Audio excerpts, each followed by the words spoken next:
The epoxy resin finally arrived along with some fiberglass. Welcome to Hack a Week.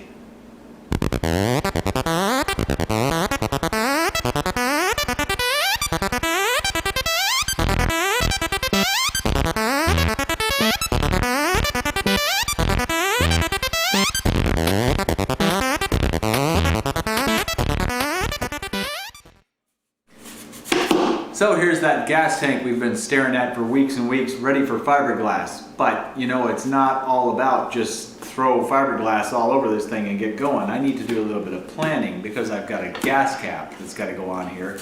And it's this style gas cap that just unscrews here. You fill up with gas through a hole right there. There is a rubber gasket that goes on here. And then there's 4 screws that hold it in place. Well, I need a fixture that will insert into this foam and be flush with the surface that will hold this gas cap. That's the first thing I need to make.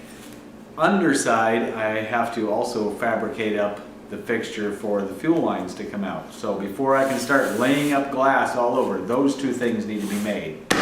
So first up, we're gonna make a big old slab of fiberglass that I can machine out the area for this gas cap to go in. Now what I'm going to make that out of is fiberglass mat. That's this stuff. It's basically just a lot of chopped up fiberglass fibers all laid randomly across each other, and you can build up really thick layers really quickly with this. It's commonly used on boats for big hull repairs in the hulls, things like that, and it will hold a lot of resin. I'm going to mix my resin using the weight method rather than the volume method. I could use the volume method and measure in volume how much I'm mixing up. I prefer to use the weight method where you put the container on, zero out the scale, and then throw in the resin and harden accordingly. This resin and hardener is a 2-to-1 mix. So let's get started, mix up some resin and lay up some fiberglass. This is the jig I've got set up to lay up my fiberglass. So the cap, as you'll see, fits right in there nicely. This is covered with some clear plastic wrap that you use for wrapping up food. That is so that I can lift it off from this whole thing when I'm done. This is a piece of plate glass. It's nice and flat right here. So what the procedure is going to be here is to lay down a piece of fiberglass first. Then I'll lay down pieces of fiberglass mat and start building them up. And I'll build them up in this square area right here. And the reason that the cardboard is here is that later, when I'm all done, this will be the surface on top of the tank. Now this little bit of a lip here of about 4 millimeters, that will be the buildup of fiberglass over the overall tank. So there needs to be a little bit of an offset there. That way I can ensure that when I machine out this part, it's going to be flush with the top.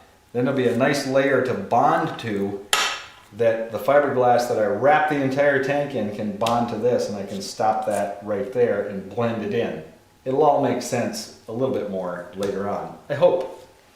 So now it's time to mix up some fiberglass resin. Here's the digital scale set up, turned on. I'm going to put the pot on there that I mix in, push the 0 button. Now it's zeroed out. Now I'm going to mix up the resin at a 2-to-1 ratio. 2 parts of resin to 1 part hardener. And I think what I'm going to mix up is probably a total of, let's see, let's go 4 and 4, that's 8. And then another 4, that'll be 12 ounces of resin. That's quite a bit, but I really want a thick buildup. So let's measure out 8 ounces by weight.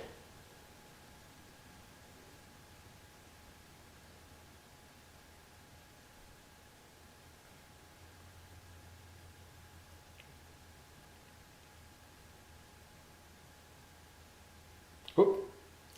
I went a little bit over, but that's okay. I can compensate for that. I've got 8.4 ounces. So if I divide that in half, that's 4.2 ounces. So now I'm going to add 4.2 ounces more. So what I can do is just zero it again and pour in the hardener until it reads 4.2 ounces. See if we can sneak up on it this time and not go over. 3.6, 3.8, 9, 4, 4.2, right about there, maybe a snit more. Okay, 4.3, close enough. All right, let's set that stuff aside. I'm going to use my brush to mix it up. Give this a good mix for a couple of minutes, and then we're going to let it sit for a couple of minutes. The resin has sit for about 3 or 4 minutes, so it's ready to work with.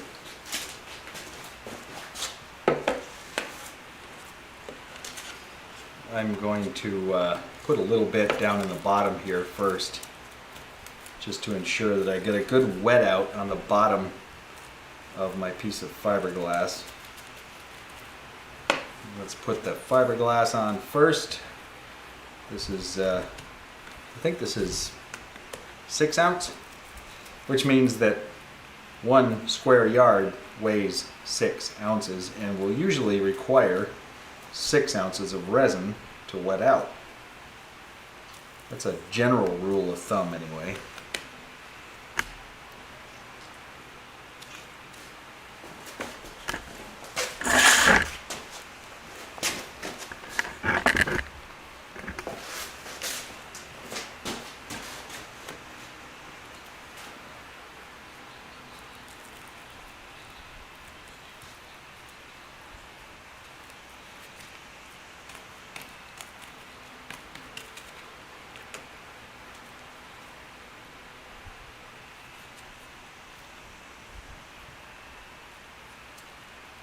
Get this piece of fiberglass good and wet out. You know it's fully wetted out when it goes clear. When you don't see the weave of the fiberglass anymore and it looks clear, that's when you have it thoroughly wetted out, and that's what we want. Alright, we are ready for the we're ready for the first piece of fiberglass mat. So let's put that in there and really saturate that out with some resin. And the same thing applies to the mat. You're looking for it to look somewhat clear. Now the fiberglass mat, you'll still see the strands a little, but it will still get that somewhat clear look to it when it's fully wet out. Okay.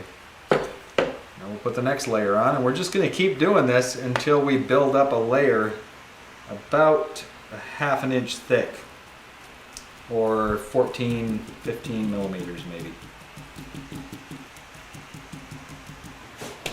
This is all cured now. It's been sitting for a little over a day, in fact. It's really firmed up solid. So let's go ahead and peel it all off and all this business. And the reason I did it on the glass was so that I could get a good, solid, smooth surface. And I'm hoping it didn't stick too bad. Wow, it might have, even through this stuff. I guess the heat might have melted through the saran wrap stuff. So, wow, that's going to be a challenge now. Getting this thing off from here. Ha! Well, at the risk of breaking glass, which I really hope doesn't happen, I'm just going to take this chisel and see if I can just pop it loose. The plastic's still intact. I think it just kind of shrunk up, and the surface tension is what's holding it on now. Yep, that was right.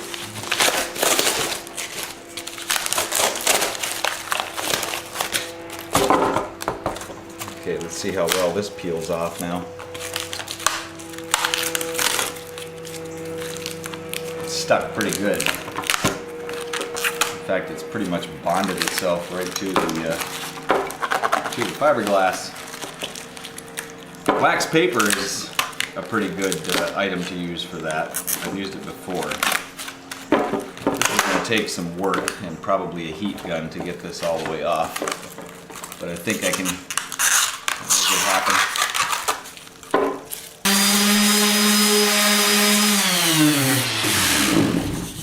Okay, the plastic's gone, and I've got this all sanded.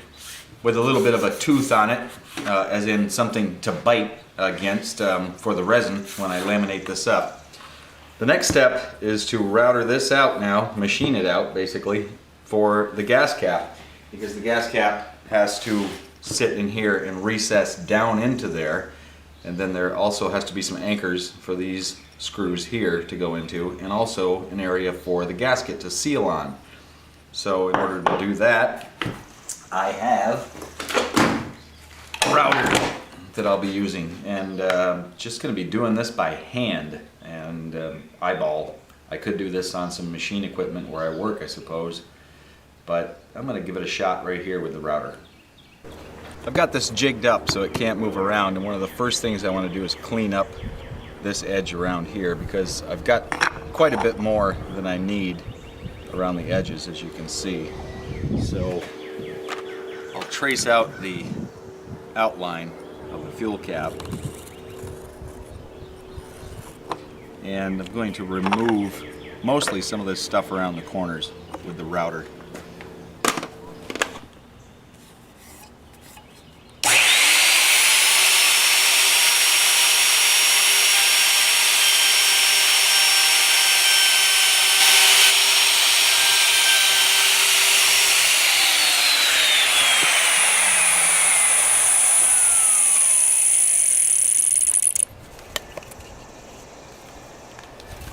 There we go.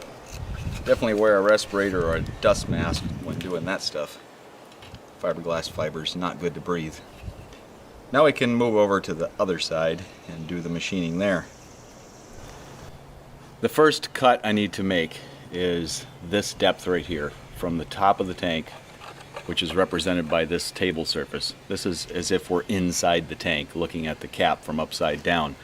This has to be cut in such a way so that by the time all this tightens down on the surface here that will be machined later, this gasket compresses a little bit to ensure that there's a really good seal and gas won't come out.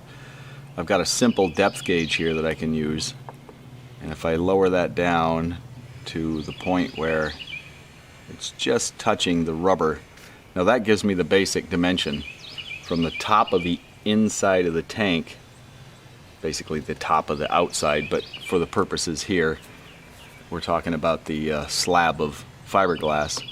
So from the top of that slab of fiberglass to that gasket is that dimension. I want that to be a little bit less, that way it will squish. So I need to take the depth gauge and go just a little further. Now I can always take more out later. It's going to be very difficult to put some back in, so I'm going to really just go almost half of that depth, and then you have to factor in that the router bit will take a little bit more. So there we go. That's the depth that I want to make the first cut. Now I want the YouTube safety police to know that I've got the router unplugged when I do this. It's a good idea, because if you hit the switch and your hand is anywhere near there, you're going to be going to the emergency room with some meat hanging off your bones.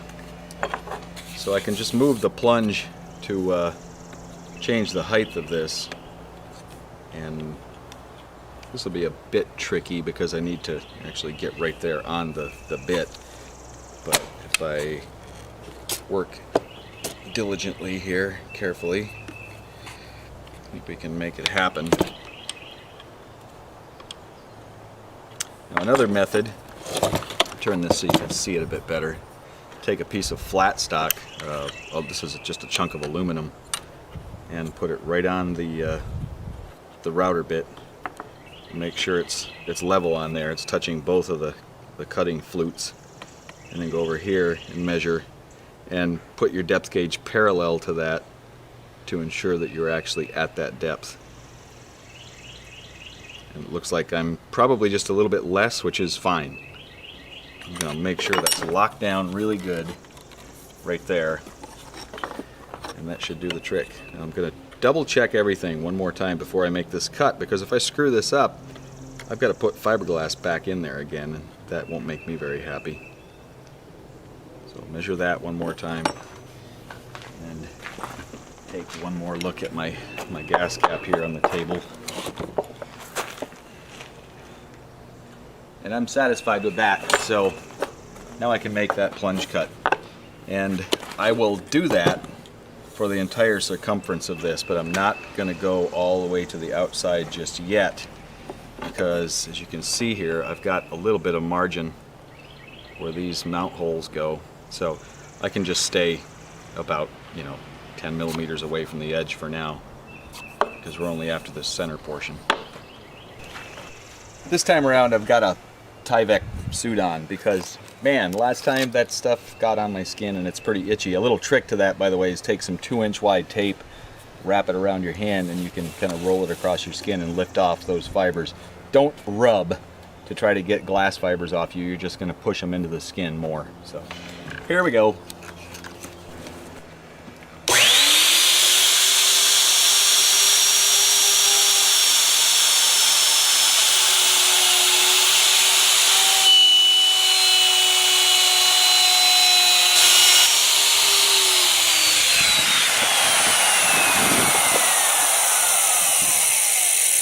That takes care of the initial first cut. The next cut will be for this depth right here, from this surface down to this surface. This is also important because it determines just how much that's going to squish right there. So again, same principle here. I'll just use the depth gauge to measure it against the table and get it just right where it's in relationship to this, where there's a little bit of squish. I've made some marks here that line up with those mounting holes, and that helps me find the center of this circle, roughly. This should be close enough. Now I need to do this because I need to leave enough material in here to make sure that it will seal on this rubber gasket. So I can just place that in there, and now I can measure out to my black line, just kind of eyeball that. Let's go with the metric system. I'm out to convert America to the metric system. It's about 25 millimeters. Yeah, that's a little, that's maybe 20, 26. We'll just scoot that over a little. 26, close enough. Now I can trace this.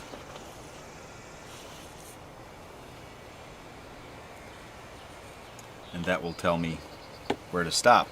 So I need to remove all of this material around the outside here and leave this center section.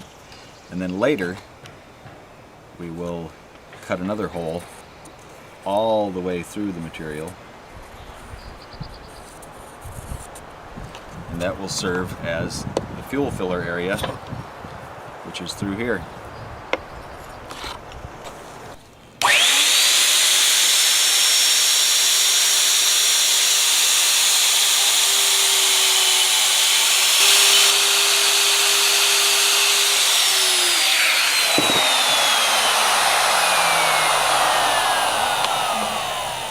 Okay, now we can finish the cut that goes around here, and I'll do that not full depth because I've got just a little lip right there. So I only need to cut that down about 4 or 5 millimeters. After a little bit more trimming and cutting, it fits right in with a little room to spare. I'm noticing that the machining on this cap isn't perfect either, but that's okay. Let's try it with the gasket in place.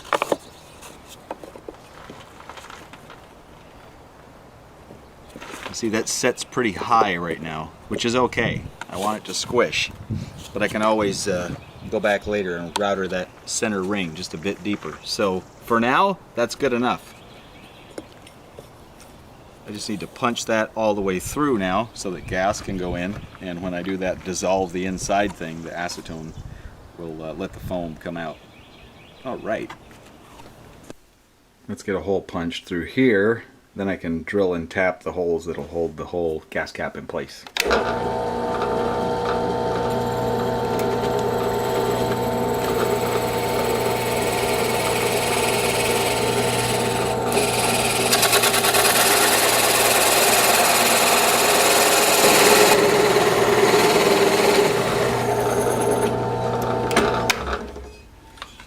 You know, I'm going to save this material, and I'll tell you why. Because it's now nice finely powdered fiber. You know, it's good filler. If you mix this with epoxy resin, you'll get a nice paste that will dry and firm up into a pretty hard, probably machinable material. I can use that on the back side of this if I need to drill straight through to mount the gas cap. I need to drill those holes all the way through and tap them, so I can mix some of this up, make kind of a slurry, and then paste it onto the back where the holes are to fill those in so gas doesn't leak out. So that's good stuff to save. Now I can drill the holes for the gas cap mounting points. I've already marked those, center punched them. I've got some 1/4 20 hex head stainless steel bolts.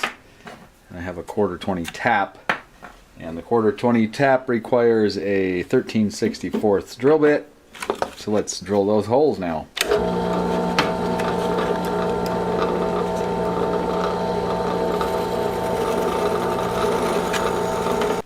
All 4 holes are drilled, and now it's time to tap them. Here's a little trick I kind of came up with on my own. Put the tap in the drill index, and you've got a nice 90-degree jig to know that you're starting it at the proper angle. You know, if you're a little crooked, that's not good. You want it to be right in there. So don't use the motor to do this. That's not going to work at all. So just bring up the bed on the drill press where it's just pushing against it pretty good, and then just give the chuck a turn. Come up a little bit more, give the chuck another turn, come up a little more, another turn. Now lower the chuck down a little. You'll see it is just hanging there, and then just give it a little spin a few times. Now you've got your thread started, and you can take it back off, put the tap in a tap holder, and finish the job on the bench. But at least that gets you started 90 degrees perpendicular to the surface. Very important when you're tapping threads. Now I can finish these out on the bench by hand. I'm going to tap these all the way through.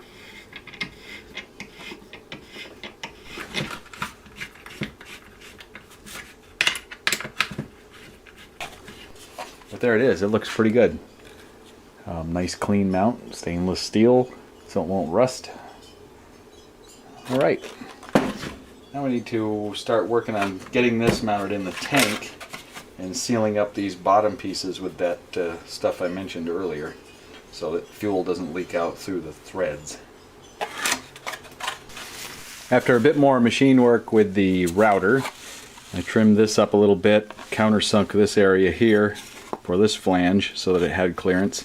And this little nubbin right here is the vent for the gas tank. That needs to stay free and clear. So right in this area, I recessed that surface just a little bit. It's actually almost flush with the bottom of the mount bolt area, but I gave it some more area just in case a little bit of water builds in up here. You know, it might be doing that if it rains really hard, and it wouldn't end up pulling it into the tank. This is ready to sink into the foam tank now. I've marked out where the piece of fiberglass that holds the fuel filler cap will go. Time to router all that out. It's going to take a couple of steps because I can't plunge all the way at once. So anyway.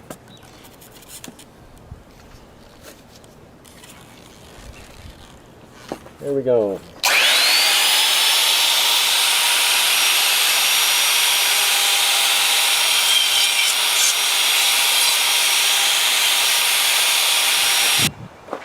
Well, that's dropped in now, and it's centered up left to right, and it's also nice and square. The bolt holes are perpendicular to the center line.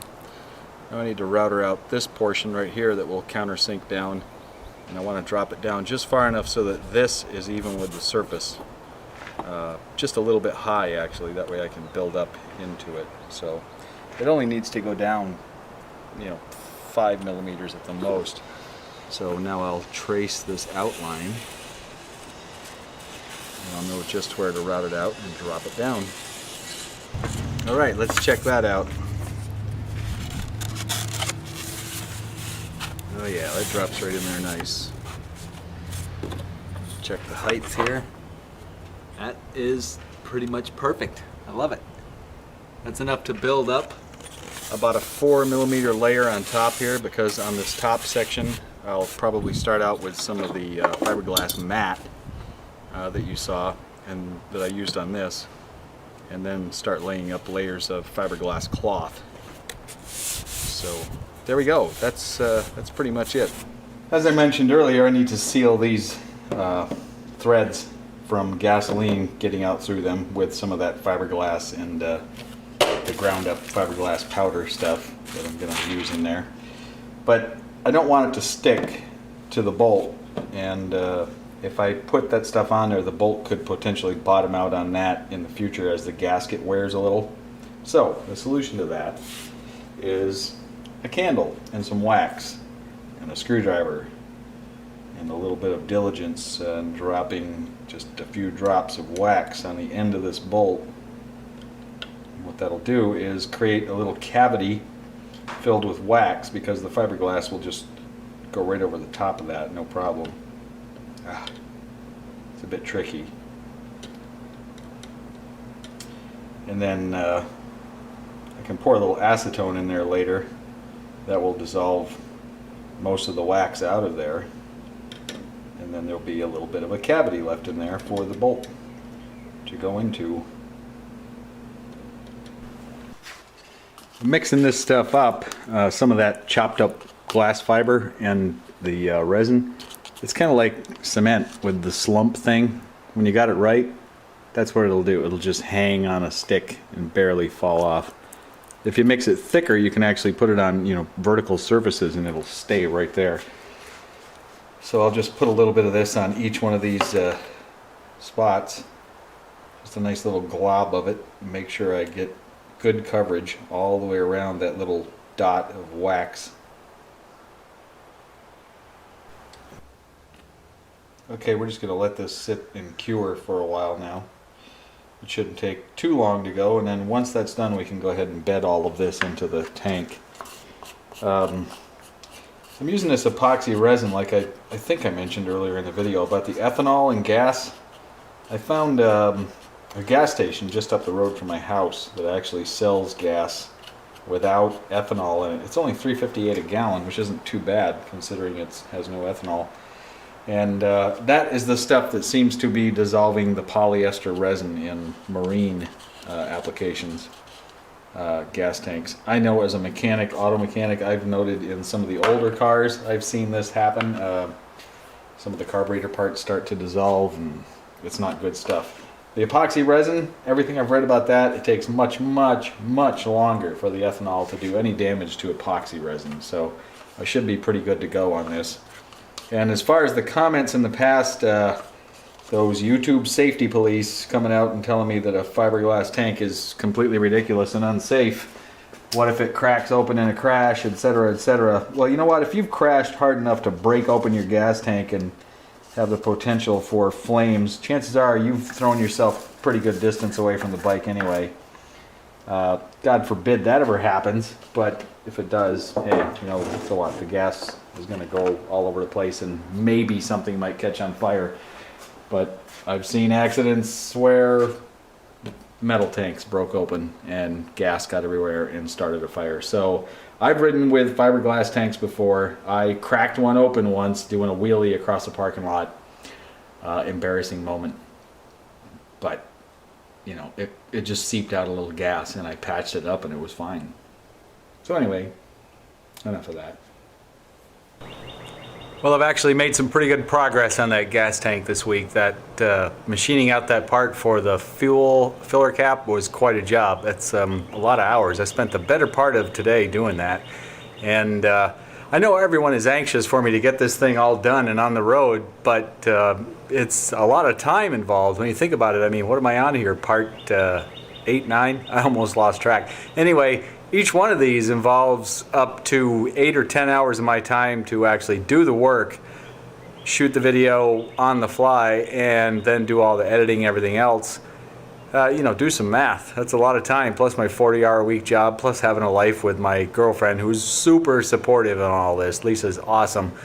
So I got a pretty good start here on that tank, and it's going to be on hold for a while. The next few weeks, probably several weeks, I'm going to be focusing on a project for Maker Faire, North Carolina, which is in the middle of June.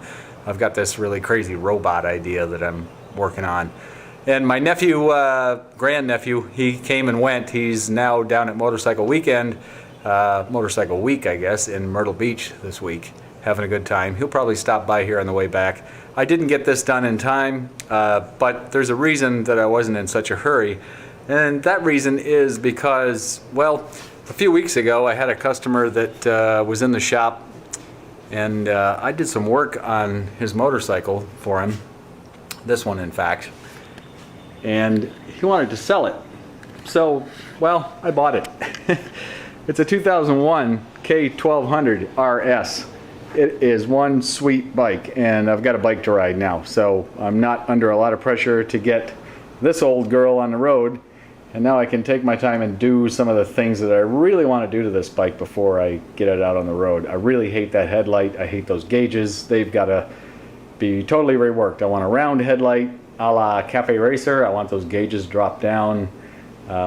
Lots of things I want to do to this bike to make it look more what I have in mind. I don't want to hurry the project. So I'll be out and about having a good time on this. This thing handles so sweet. It came with saddlebags so I can go touring on it. Came with a touring seat. Guy threw in the helmet. It's 1200 cc's, about 130 horsepower. It's fast, it's very nimble, and it is a lot of fun.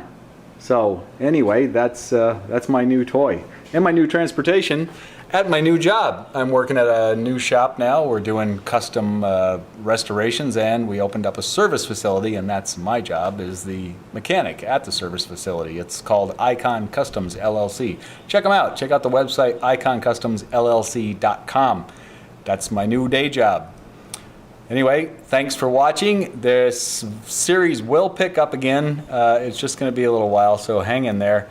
Thanks for watching all the videos, all the great comments and support, and until next time.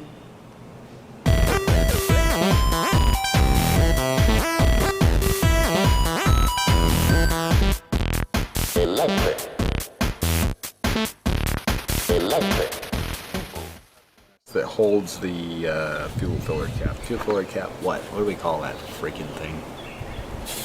The fuel filler cap holder device thingy.